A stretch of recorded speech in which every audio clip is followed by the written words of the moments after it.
Iran আর আমেরিকার যুদ্ধ ভাই আমরা নিশ্চিত হয়ে যাবো গিয়া।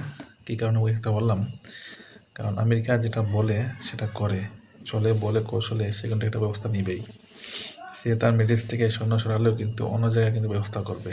সে কিন্তু আমেরিকার মেন শক্তি হচ্ছে আকাশপথ। আপনার আমেরিকার সব যুদ্ধগুলো দেখেন, আমেরিকার মেন শক্তি হচ্ছে আকাশপথ। আকাশপথে সে কিন্তু অবশ্যই হামলা করবে। আমেরিকার স্থলপথ তেমন শক্তিশালী না হলেও কিন্তু আকাশপথটা কিন্তু সবচেয়ে বেশি শক্তিশালী। আর সেকেন্ড হচ্ছে তার নৌবাহিনী। আর আমেরিকার নৌবাহিনী কিন্তু কম না ভাই। ওরা বলেন নৌ পানি দিকে বলেন, সমুদ্রে বলেন বা যেখানে বলেন, ওরা কিন্তু হামলা করতে একবারে এক্সপার্ট। আপনারা যাই বলেন না কেন, আমি জানি না, ইরান হচ্ছে মিডল ইস্টের সবচেয়ে একটা বড় বাঘ, একটা সিংহ, একটা দেশ। সেটা যদি মিশে যায়, ধ্বংস হয়ে যায়, তাহলে আর থামাতে কেউ পারবে না আমেরিকাকে।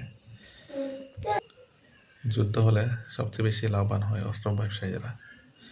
অস্ত্র ব্যবসায়ীরা সবচেয়ে লাভবান হবে এই যুদ্ধে। যে দেশের যুদ্ধ হোক, ছোটো হোক বড় হোক, আর সবচেয়ে বেশি লাভবান হয় আমেরিকান ইকোনমি বলতে পারেন অর্ধেকই অস্ত্র ব্যবসা দিয়ে চলে। তো জানি না যুদ্ধটা আসলে লাগবে কিনা। ইরান আমেরিকার যুদ্ধ এটা আমার খুব অনিবার্য হয়ে গেছে। তাহলে দিন আর তারিখ মানে জানা নাই, না হলে যুদ্ধ হয়ে যেত। যে বাবা বাবা বাঙ্গা বলে একজন মহিলা আছে, তার ভবিষ্যৎবাণীটা মনে হয় এবার সত্যি মানে লেগে যাবে। যুদ্ধ মনে হয় লেগে যাবে ভাই।